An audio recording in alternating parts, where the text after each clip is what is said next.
Syedaralun, pada Senin siang 12 September 2022, dua lengan Mutakin ABD berusia 35 tahun dengan cekatan membedah bagian sepatu pelanggan setianya di pusat pasar kota Sigli Pidi untuk dijahit secara sempurna. Mutakin merupakan warga asal Gampong Menasah Sago, Bambong, Kecamatan Delima, Pidi. Ia telah melakoni usaha sol sepatu dan sandal selama 12 tahun terakhir yang dijadikan sebagai mata pencarian utama untuk menafkahi keluarga sederhananya.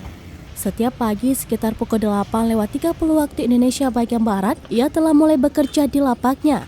Ayah dua anak ini mengakui dalam setiap hari penghasilan yang diperoleh berkisar antara Rp10.000 hingga Rp60.000.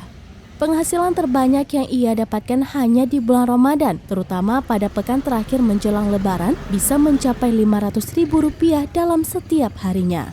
Saban hari berapa Anda meraup rupiah dengan jadi tukang sol sepatu di Pidi ini?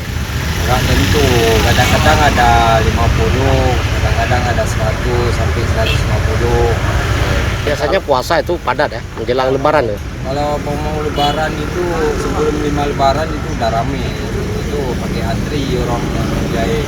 Itu biasanya berapa? Itu sampai 500, ada sampai 700. Dari Sigli, Idris Ismail, Serambi On TV.